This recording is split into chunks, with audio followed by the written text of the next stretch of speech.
की बात है और शिक्षा विभाग की तो एक उपलब्धि की बात है कि जो एक अतीत से लेके विशेषकर शिक्षा के क्षेत्र में हिमाचल प्रदेश का नाम रहा था, चाहे हम उसमें डॉक्टर परमार जो हिमाचल के निर्माता रहे, लगभग सभी सरकारों ने अपनी प्राथमिकता शिक्षा को दी थी और उसका एक परिणाम था जो 1947 में मात्र 7% की आपकी साक्षरता थी। 2011 के सर्वेक्षण के अनुसार 83% हो चुकी थी और अगर आप सही मायने में वर्तमान में करेंगे, क्योंकि 10 वर्षों से आपका कोई सर्वेक्षण हुआ नहीं, तो निश्चित रूप में इस दावे से इस बात को कह सकता हूँ कि 100% लिटरेट स्टेट के रूप में हिमाचल प्रदेश की गिनती आ जाएगी। और अवश्य कहीं ना कहीं कुछ वर्षों से क्वालिटी का स्तर गिरता रहा। जो भी सर्वेक्षण आए वो आपके सामने थे, विशेषकर जो पिछली सरकार के कार्यकाल के दौरान 2-3 सर्वेक्षण आए थे, सर्वेज आए थे, वो हमसे सबके लिए चिंताजनक थे, निराशाजनक थे। जहां नेशनल असेसमेंट सर्वे जो गवर्नमेंट ऑफ इंडिया कंडक्ट करता है, हर प्रांत में कंडक्ट करता है, 2021 में जब सर्वेक्षण आया जहां हिमाचल प्रदेश अतीत में टॉप 5 स्टेट्स में हमारी गिनती हुआ करती थी, ये हमारे लिए एक बहुत बड़ा धक्का था कि हम 21वें स्थान पे पहुंच चुके थे। असर की रिपोर्ट आई, वो भी सरकार के कार्यकाल के दौरान का, उसमें सारी बातें थी। उसके अनुसार भी जो हमारा 8वीं का बच्चा था वो 3rd का मैं समझता हूँ करिकुलम आपका सब्जेक्ट पढ़ने भी असमर्थ था और सिलेबस पढ़ने भी असमर्थ था। इसी तरह से परफॉर्मेंस ग्रेडिंग इंडेक्स ये भी एक मानक है जिसके माध्यम से आपके शिक्षा के स्तर का पता लगता है, उसमें भी हम 18वें स्थान पे पहुंच चुके थे 2022 के अंत पे, जहां वर्तमान सरकार को चरमराई हुई आपको आर्थिकी मिली थी। इसी तरह से अगर हम शिक्षा क्षेत्र की बात करें, वो भी व्यवस्था मिलती जुलती थी, एक बहुत बड़ी चुनौती थी, चैलेंज था, लेकिन निश्चित रूप में जहां मैं एक शिक्षाविद तो नहीं लेकिन एक हार्ड टास्क मास्टर हूं और माननीय मुख्यमंत्री के आशीर्वाद से अपने समस्त हमारे अपने विभाग के हमारे अधिकारी, कर्मचारी, हमारे सभी जो हमारे टीचर्स है, नॉन टीचिंग स्टाफ है, सबके सहयोग से जो हमने चुनौती स्वीकार की थी, बहुत से हमने फैसले लिए, कठोर फैसले भी लिए और मन में यही बात थी कि हम अवश्य वर्तमान में कठोर फैसले ले रहे हैं, लेकिन आने वाले समय में दूरगामी इसके निश्चित रूप से अच्छा प्रभाव पड़ेगा। लेकिन दूरगामी तो खैर दूर की बात थी, मात्र ही 1.5-2 वर्षों के अंदर इसके परिणाम आने प्रारंभ हो गए। सबसे पहले जो मोरल बूस्टर हमारे एजुकेशन डिपार्टमेंट के लिए, हमारे हिमाचल प्रदेश के लिए था, वो असर की रिपोर्ट थी और आप सभी जानते कि असर की रिपोर्ट में हिमाचल प्रदेश को लर्निंग और रीडिंग लेवल पे नंबर 1 आंका गया है और केरला को भी हमने पीछे किया। ये एक बहुत बड़ी गौरव की बात थी। इसी तरह से परफॉर्मेंस ग्रेडिंग इंडेक्स में वहां पर भी एक अच्छा प्रदर्शन हिमाचल प्रदेश ने पिछली बार के मुकाबले किया है और सबसे बड़ी जो हमने, मैं समझता हूँ, जो मिशन मोड में हमने वर्ष 2024 में अपने आप को डेडिकेट किया था, वो मैथ्स की संबंधित था। जो सर्वेक्षण हुआ था उसमें हम 21वें स्थान से 5वें स्थान पे पहुंचे हैं और उसमें भी 3 क्लासेस के हमारे इसमें टेस्ट हुए थे और क्लास 3 में हम नंबर 2 की रैंकिंग है और आपके 6th में शायद 4th है और 9th में आप 4th है। तो ओवरऑल जो रैंकिंग हमारे को मिली है वो 5th की रैंकिंग, 5वें स्थान पे हिमाचल प्रदेश आया है। ये एक बहुत बड़ी अचीवमेंट, जैसे आपने बताया 21वें स्थान से 5th पोजीशन पे पहुंचना एक बहुत बड़ी, मैं समझता हूँ, एक उपलब्धि है पूरे प्रदेश की, समस्त हमारे शिक्षा विभाग की। और जैसे हमने कठोर फैसले की बात की, डे 1 में हमने बात की थी कि हम अपने विभाग को स्ट्रेंथन करेंगे, कंसोलिडेट करेंगे, सुधार समय की आवश्यकता है और निश्चित रूप से जो हमारे को ये मोरल बूस्टर, ये जिससे हमारा उत्साह बढ़ा है, आने वाले समय में जो 2.5 वर्ष की अवधि वर्तमान सरकार की है, शिक्षा विभाग में हम और सुधार के कार्यक्रम करेंगे। आज समय का मैं समझता आवश्यकता है कि विस्तार की बजाय हमें कंसोलिडेट अपने डिपार्टमेंट को करना पड़ेगा। हमारे को अपनी जो मैन पावर है, रिसोर्सेज है, लिमिटेड है, उसका हम सही इस्तेमाल करें। इसी सोच के साथ क्लस्टर प्रणाली को प्रारंभ किया गया, वो आप जानते हैं। इसी तरह से डायरेक्टरेट को इकट्ठा किया गया। इसी सोच के साथ मैं समझता हूँ जो हजारों की संख्या में आपके पद रिक्त थे, 2022 के अंत मुझे याद है लगभग कोई 350 स्कूल आपके विदाउट टीचर स्कूल थे, 3680 आपके स्कूल्स इंस्टीट्यूशन थे जहां पर एक भी टीचर नहीं था और ये भी कारण था जिसमें हमारी रैंकिंग अंतिम पायदान में पहुंच चुकी थी। मैं आभारी हूँ अपने माननीय मुख्यमंत्री का, अपने समस्त हमारे कैबिनेट कोलीग्स का, जिन्होंने हमारे को 1 गो में लगभग कोई 5800 पोस्टों की हमारे को सैंक्शन स्वीकृति दी थी। है ये, लेकिन साथ से महत्वपूर्ण ये भी कि वहां पर 9 पोस्टें खाली है अगर मैं समझता हूँ वहाँ पर टीचर्स पर्याप्त मात्रा में उपलब्ध हो तो इस तरह की कोई समस्या नहीं आनी चाहिए। लेकिन सबसे जो रूट कॉज मेरे को लग रहा है वो अकाउंटेबिलिटी है और युक्तिकरण का हमने एक प्रयास पीछे भी किया था। थोड़ा इसको हम और मैं समझता हूँ एक तरह से टीचर्स की भी फ्रेंडली बनाना चाह रहे हैं कि उनको भी कोई ज़्यादा डिस्टर्बेंस ना हो। आपके बहुत से ऐसे स्कूल है जहाँ पर मैं समझता हूँ संख्या अभी आपने देखा होगा लाहौल स्पीति का एक उदाहरण मैंने विधानसभा के अंदर भी दिया था, बच्चे 3 या टीचर 8 है। तो रैशनलाइजेशन युक्तिकरण ये बहुत महत्वपूर्ण है। आपकी संख्या चाहे स्कूलों की है, कॉलेजेस की है, इनरोलमेंट आप कहीं पर भी देख लीजिए वो बढ़ती जा रही है और उसका एक कारण ये भी है कि जो आपका पॉपुलेशन ग्रोथ रेट है वो नेगेटिव हो चुका है। और इन सभी बातों को देखते विशेषकर हमारे जो दूर दराज के क्षेत्र है जैसे भी प्रमोशन होगी प्राथमिकता के आधार पर हम उन क्षेत्रों में इन स्टाफ को भरेंगे ताकि इस तरह की समस्या ना हो। तो युक्तिकरण रोक दिए कि पीछे वाला तो जो हमने प्रस्ताव दिया तो एक तरह से रुक ही गया, लेकिन हमने उसको थोड़ा और फ्रेंडली करने का प्रयास किया है ताकि टीचर भी अपनी स्वेच्छा से इन क्षेत्रों में जाए। और विशेषकर जैसे मैंने उदाहरण दिया था कि अगर कांगड़ा का टीचर है हम चंबा भेजना बेहतर रहेगा सिरमौर से, और इसी तरह से सोलन का अगर टीचर है अगर हमारे पास वो सरप्लस है उसको हम सिरमौर में उसको उनकी सेवाएं ले सकते हैं। तो एक तरह का फ्रेंडली मैं समझता हूँ जिससे वो विलिंगली वो इन क्षेत्रों में जाए। और लिस्ट हमने मांगी है डिप्टी डायरेक्टर से, इसमें हमारे जो ऐसे स्कूल्स हो उनको चिन्हित किया जाए जहाँ पर स्टाफ की आवश्यकता है, जैसे आपने कुल्लू का उदाहरण दिया, और साथ ही साथ ऐसी लिस्ट भी दे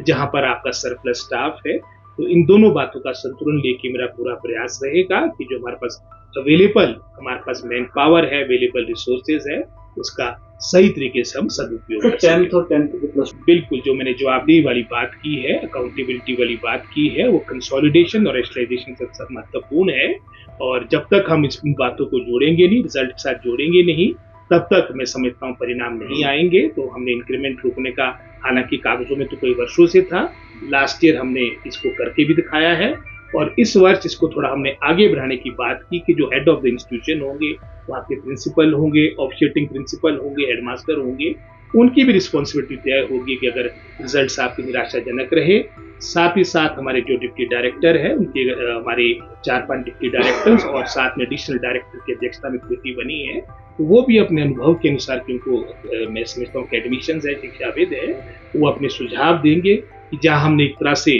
मैं समझता हूँ हमने उनको दोष भी देना है जिन्होंने आपका निराशाजनक रिजल्ट्स दिए, लेकिन साथ ही साथ उनका उत्साह भी बढ़ाना है जिन्होंने अच्छे रिजल्ट्स दिए, विशेषकर विपरीत परिस्थितियों में आपने अच्छे रिजल्ट्स दिए। तो वो भी मैं समझता हूँ हमने आपस में ये बातें शेयर करनी है। तो शीघ्र रिपोर्ट आएगी और निश्चित रूप से रिजल्ट्स आपका एक महत्वपूर्ण मानक रहेगा और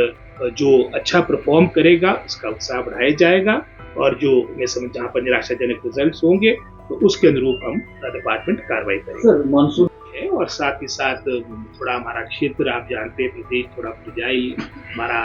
आपदा प्रोन क्षेत्र है, तो निश्चित रूप में चाहे पिछले वर्ष आप स्मेज की बात करें, चाहे 2023 की बात है, इन सभी बातों का अनुभव हम सब ने लेना है, चाहे एजुकेशन डिपार्टमेंट की बात हो, चाहे समस्त हमारे हिमाचल सरकार के भिन्न भिन्न विभागों की बात, और सबसे पहले हमारी जनता जनार्दन को भी जैसे नदी नाले इस तरह की बातें अवॉइड करनी चाहिए। तो अभी हमारे डायरेक्टरेट से भी इस तरह की मैं समझता हूँ पहले भी सर्कुलर जा चुका है, इस तरह के आदेश जा चुके हैं ताकि विशेषकर इस मानसून सीजन के दौरान कोई नुकसान ना हो, जो हम प्रिकॉशंस ले सकते हैं वो उठाए जाए। सर भाजपा हमेशा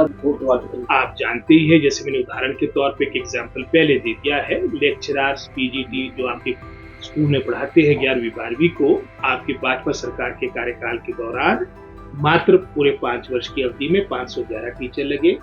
और हमारे इस 2-2.5 वर्ष की अवधि के दौरान ये संख्या लगभग 700 के आसपास बनती है। इसी तरह से प्रमोशन का मैंने डिप्टी डायरेक्टर्स का, प्रिंसिपल्स का ये आपको उदाहरण दिया है। आपके इसी तरह बैच वाइज जो 2 वर्षों में रिक्रूटमेंट 4000 के आसपास हुई है, ये आज तक के ऑल टाइम हिमाचल के इतिहास में हमारे शिक्षा विभाग में सर्वाधिक है और उसकी मजबूरी थी। उसकी आप जानते कि कारण यही था कि हमारा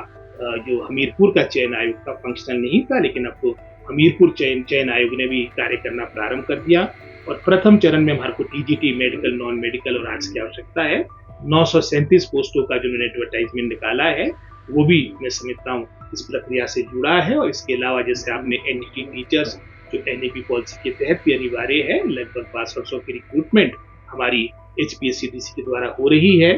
इसी तरह से हमारे प्री प्राइमरी स्कूल में आया लगभग इतने ही 6200 के आसपास हमारी ये संख्या बनती है। और इसके अलावा जो वोकेशनल ट्रेनर्स हमारे समग्र शिक्षा के थ्रू अभी तक लगे हैं, इनकी संख्या भी लगभग मैं समझता हूँ कोई 900,000 के आसपास होगी। तो 2.5 वर्ष की उपलब्धि है जो आपके मैं समझता हूँ स्किल बेस्ड वोकेशनल बेस्ड आपके +1 +2 में अपनी मैं समझता हूँ सेवाएं देते हैं। ये भी संख्या कोई 900 से 1000 के बीच होगी। और 3101 इंक्लूडिंग टीजीटी, 1800 उसमें जीबीटी है, कुछ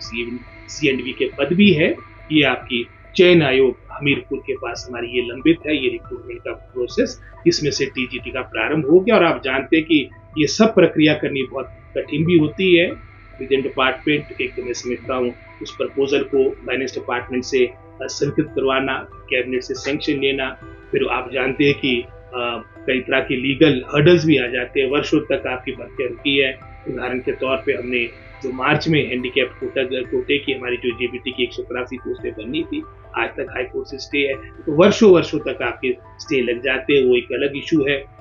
ऊपर से कई दफा चयन आयोग में जैसे पिछली सरकार के कार्यकाल के दौरान हुआ, तो उसके कारण भी हमारी भर्तियां रुक जाती है। तो इन परिस्थितियों में जैसे मैंने पहले कहा, युक्तिकरण भी एक महत्वपूर्ण माध्यम रहेगा। जहां पर टीचर की आवश्यकता नहीं है, उनको उन क्षेत्रों में भेजा जाएगा जो दूर दराज के क्षेत्र है, जहां उनकी आवश्यकता ज्यादा है। तो शिक्षा के क्षेत्र में बैच वाइज, क्योंकि आपको पता है कि चयन आयोग हमारा हमीरपुर का फंक्शनल नहीं हो पाया था, हमने लगभग 4000 के आसपास पद आपके बैच वाइज रिक्रूटमेंट के माध्यम से भरे थे। और उसका एक परिणाम है जो आपकी संख्या 350 के आसपास विदाउट टीचर स्कूल्स की थी, आज घटकर मात्र 50 रह चुकी है। 3600 आपके सिंगल टीचर स्कूल थे, वो घटकर आधे रह चुके हैं। और इसी तरह से जहां हमने 4000 के आसपास बैच वाइज रिक्रूटमेंट की, लगभग 700 से अधिक हमारे लेक्चरर्स पीजीटी हमने कमीशन के द्वारा उनकी नियुक्तियां की। और विशेषकर इनकी नियुक्तियां फार फ्लंग एरियाज में, दूर दराज के क्षेत्र में लगभग कोई 100 के आसपास संख्या तो हमारी चंबा और सिरमौर की बनती है, जो काफी बड़ी संख्या है। अगर आप तुलना करेंगे इस सरकार के कार्यकाल की, ये जो पूरे 5 वर्ष में जो पीजीटी की रिक्रूटमेंट हुई, मात्र 500 ही हमने अपने 2-2.5 वर्ष के दौरान कमीशन के थ्रू 700 पद लेक्चरर के भरे हैं। वर्षों से डिप्टी डायरेक्टर के पद खाली थे, 2019 के बाद कोई प्रमोशन नहीं हुई थी। और डिप्टी डायरेक्टर एक मेन ब्रिज है, आपका डायरेक्टरेट या हमारे सचिवालय की बात आती है, और जो जिले में हमारी एक्टिविटीज हमारी शिक्षा विभाग की चल रही, एक तरह का ब्रिज और सेतु का कार्य करते। 5-6 वर्षों से प्रमोशन नहीं हो रही थी। हमने जहां 41 में से 38 पोस्टें आपकी खाली थी, हमने इनकी प्रमोशनें की। और आज सारे जो मैं समझता हूँ एक तरह से जो भी आदेश हमारे गवर्नमेंट लेवल के होते हैं, उसको धरातल में इंप्लीमेंट करना आसान हो चुका है। आपके इसी तरह से प्रिंसिपल्स के, जहां पूरे प्रदेश में 131 कॉलेज है, संस्कृत ग्रांटीनेट कॉलेज के अलावा है, 131 में से पिछली सरकार के कार्यकाल के दौरान 105 ऐसे महाविद्यालय थे 2022 के अंत में, जब हम सरकार सत्ता में आई, कांग्रेस पार्टी सत्ता में आई, जो विदाउट प्रिंसिपल थे। हमने अपने 2 वर्षों की अवधि के दौरान 119 पोस्टें आपके प्रिंसिपल्स की भरी है। और उसके माध्यम से हमारे रिमोट से रिमोट जो कॉलेजेस है, वहां पर भी मैं समझता हूँ आज आपका संस्थान का मुखिया और संस्थान के मुख्य की अपनी इम्पोर्टेंस होती है। इसी तरह से आप जानते हैं जो हमारे कॉलेज कैडर के बाद स्कूल कैडर के प्रिंसिपल थे, वो भी 2017 के बाद, यानी एक तरह से पिछले 6-7 साल से आपकी उनकी रेगुलर उनकी प्रमोशन नहीं हो रही थी, मात्र प्लेसमेंट में थे। लगभग वो भी हमने लगभग कोई 1900 के आसपास, जितना भी बैकलॉग 2016 के उपरांत 2024 तक का था, सभी जो पिछले हमारे प्रिंसिपल्स थे उनकी सर्विसेज को नियमित किया गया, रेगुलराइज किया गया। और शीघ्र हमारी जो अब ये प्रमोशन की प्रक्रिया वो भी हमारी विद इन डिपार्टमेंट प्रारंभ हो चुकी है। आने वाले समय में मैंने टाइम बाउंड कहा है कि 2 मंथ्स के अंदर हमारे प्रिंसिपल, हमारे चाहे उसमें स्कूल कैडर की बात आती है, चाहे कॉलेज कैडर की बात आती है, चाहे पीजीटी की बात आती है, इन सभी की प्रमोशंस हमारी शीघ्र हो, ताकि हमारे फील्ड में पर्याप्त मात्रा में स्टाफ हो। और जहाँ तक तो प्रिंसिपल्स की बात आती है, मैंने पहले कहा, उनका बहुत ही महत्वपूर्ण रोल है, एक तरह के हमारे इंस्टीट्यूशन के, हमारे संस्थान के मुखिया है। तो ये सारे बहुत से परिवर्तन किए गए, इंग्लिश मीडियम को प्रारंभ करना, एक्सपोजर विजिट, ये भी एक महत्वपूर्ण निर्णय वर्तमान सरकार का था, जिसके माध्यम से चाहे हमारे मेरिटोरियस टीचर्स की बात हो, हमारे मैं समझता हूँ मेरिटोरियस स्टूडेंट्स की बात हो, या हमारे अच्छे परफॉर्मिंग हमारे टीचर्स की बात हो, ये हमने प्रयास किया। आपके इंटरनेशनल लेवल की, आपकी वर्ल्ड लेवल की संस्थानों के साथ एग्रीमेंट किया, ताकि उनकी जो बेस्ट प्रैक्टिसेस है हम हिमाचल प्रदेश में अडॉप्ट करें, चाहे उसमें प्रिंसिपल सिंगापुर एकेडमी की बात हो, चाहे उसमें यूनिसेफ की बात हो, चाहे उसमें यूनेस्को की बात हो, चाहे उसमें मैं समझता हूँ कैम्ब्रिज यूनिवर्सिटी की बात हो, और साथ ही साथ मैं समझता हूँ चाहे हमारे जो बैच वाइज जो आपके टीचर्स लगे हैं, सबके आपके इंडक्शन ट्रेनिंग भी हमने प्रारंभ की। बीच बीच में हमारे टीचर्स IIT IIMs में जाकर वहाँ पर भी लेटेस्ट जो हमारे प्रैक्टिस है उसके बारे में जानकारी प्राप्त करते हैं, और ऐसे बहुत से निर्णय लिए हैं जिसके माध्यम से हमारा डिपार्टमेंट कंसोलिडेट हो। जैसे अभी स्कूल्स की बात आती है, स्कूल्स का भी जो आपने देखा होगा कि जो मर्जर की बात आई उसमें भी एक बड़ा बोल्ड पॉलिटिकल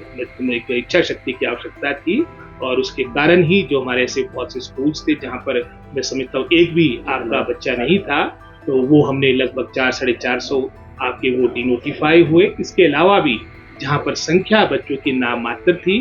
जहाँ पर 1, 2 या 5 से कम बच्चे थे, वो भी मैं समझता हूँ हमने मर्ज किए एडजॉइनिंग स्कूल में, जिनकी टोटल संख्या इंक्लूडिंग 400-450 वो स्कूल है जहाँ पर एक भी बच्चा नहीं था। लगभग 1200 के आसपास हमने स्कूल मर्ज किए, डिनोटिफाई किए हैं, और ये मात्र मैं समझता हूँ हिमाचल प्रदेश में नहीं, ये पूरे भारतवर्ष में अगर आप पिछले 10 वर्ष की अवधि देखेंगे लगभग 76,000 स्कूल आपके मर्ज हुए हैं। और समय की आवश्यकता इसलिए है क्योंकि स्कूलों का अर्थ है बच्चे हो, जहाँ बच्चे ही नहीं है तो उससे बेहतर है कि उन स्कूल्स को आपका मर्ज किया जाए, स्कूल का साइज बढ़े। ऐसी बहुत सी मैं समझता हूँ निर्णय वर्तमान सरकार ने लिए है, और आने वाले समय में हम इसको और इम्प्रूव करने का संकल्प करते हैं। इसके लिए मैं समस्त अपने शिक्षा विभाग के सभी अपने अधिकारी और अपने सभी हमारे